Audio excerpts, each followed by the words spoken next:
5 August চূড়ান্ত সিদ্ধান্ত হয়ে গিয়েছে। আওয়ামী লীগের নাম, আওয়ামী লীগের মার্কা এবং আওয়ামী লীগের আদর্শ এই বাংলাদেশের রাজনীতি করার অধিকার হারিয়েছে। অন্তর্বর্তীকালীন সরকারের কাছে আহ্বান জানাবো, আমরা আপনাদের কাছে যে আশা করেছিলাম এখনো পর্যন্ত আপনাদের দৃশ্যমান পদক্ষেপ আপনারা দেখতে পাইনি। আমরা কোনো নির্বাহী আদেশের মধ্য দিয়ে আওয়ামী লীগ নিষিদ্ধ চাই না, বরং আওয়ামী লীগ যে কৃত অপরাধ করেছে, যে গণহত্যা চালিয়েছে, যে মানুষের বাক স্বাধীনতাকে রুদ্ধ করেছে, গুম খুন হত্যা নিপীড়নের রাজনীতি চালু করেছে, আপনারা যদি সেগুলির বিচার নিশ্চিত করতে পারেন তাহলে আগামী ৩০ বছরও আওয়ামী লীগ এই বাংলার জমিনে ফিরবে না।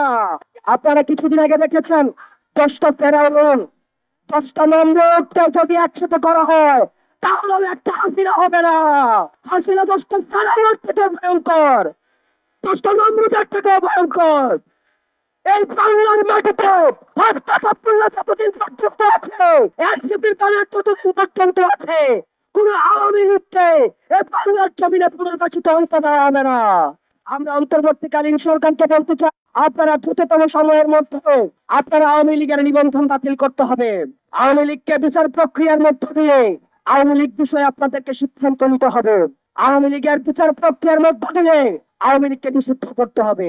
আওয়ামী লীগ হচ্ছে একটা ট্রান্সপ্লান্টেড, আওয়ামী লীগ হচ্ছে ইমপ্লান্টেড শক্তি। আওয়ামী লীগ কোন রাজনৈতিক দল নয়, এটা হচ্ছে ভারতীয় আধিপত্যবাদের এক্সটেনশন। এটার আমাদের গতকাল আমাদের উপদেষ্টা মাহফুজ আলম বলেছেন, এই যে এটা নাটাই হচ্ছে ভারতে আর ঘুরি ঘুরি হচ্ছে বাংলাদেশে। 5 আগস্ট হচ্ছে সেই ঘুরির সুতা আমরা কেটে দিয়েছি। আর্মির এগেনস্টে, সেনাবাহিনীর এগেনস্টে জনগণকে দাঁড় করিয়ে দেওয়ার এক ধরনের ষড়যন্ত্র হচ্ছে।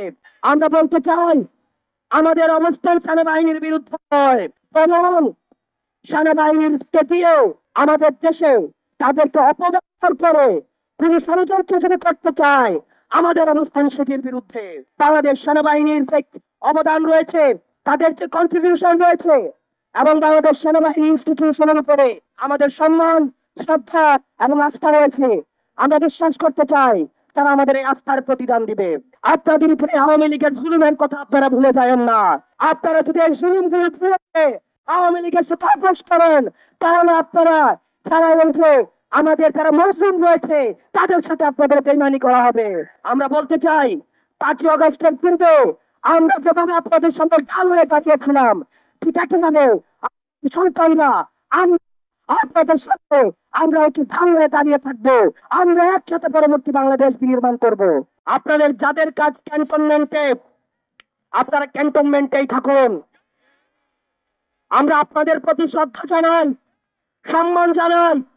দেশের সার্বভৌমত্ব রক্ষার ক্ষেত্রে আপনাদের যে অবদান রয়েছে সেটাকে আমরা স্বীকার করে নেই। কিন্তু আমরা বলতে চাই, রাজনৈতিক পরিমণ্ডলে আপনারা ক্যান্টনমেন্ট থেকে গত 16টা বছর যেভাবে নগ্ন হস্তক্ষেপ করেছেন, যেভাবে ক্যান্টনমেন্টের বিভিন্ন দপ্তর উপদপ্তরের মধ্য দিয়ে আপনারা রাজনীতিতে যেভাবে মূল্য হস্তক্ষেপ করেছেন, 26 পরবর্তী বাংলাদেশে রাজনীতি নিয়ন্ত্রণ করবে শুধুমাত্র রাজনীতিবিদরা। আপনারা তখন কোথায় ছিলেন? বিগত 1.5 দশক ধরে আমরা কোন জেনারেলকে দেখি নাই পদত্যাগ করতে। এত জুলুম প্রতিষ্ঠিত হয়েছে, আমরা কোন সচিবকে দেখি নাই পদত্যাগ করতে। একটা জেনারেলের কি মেরুদণ্ড সভা ছিল না? আপনারা তখন কোথায় ছিলেন? আমরা কাউকেই দেখি নাই এই অন্যায়ের প্রতিবাদ করে চাকরি থেকে পদত্যাগ করতে।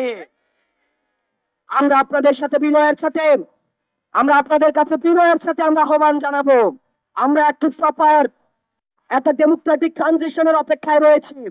যে গণতান্ত্রিক প্রক্রিয়ার মধ্য দিয়ে আমাদের যে ন্যূনতম সংস্কারগুলো রয়েছে, এই সংস্কার প্রক্রিয়া শেষে আমরা একটি ফ্রি ফেয়ার এন্ড পার্টিসিপেটরি নির্বাচনের মধ্য দিয়ে, যেটি গত 1.5 দশক ধরে রাষ্ট্র কাঠামোর সহযোগিতায় এই গণতান্ত্রিক পরিবেশের কে আপনারা নষ্ট করেছেন, আমরা সেই পরিবেশে ফিরিয়ে দিতে চাই। সুতরাং এই পরিবেশটিকে ফিরিয়ে দেওয়ার জন্য আপনারা বাধা হয়ে দাঁড়াবেন না।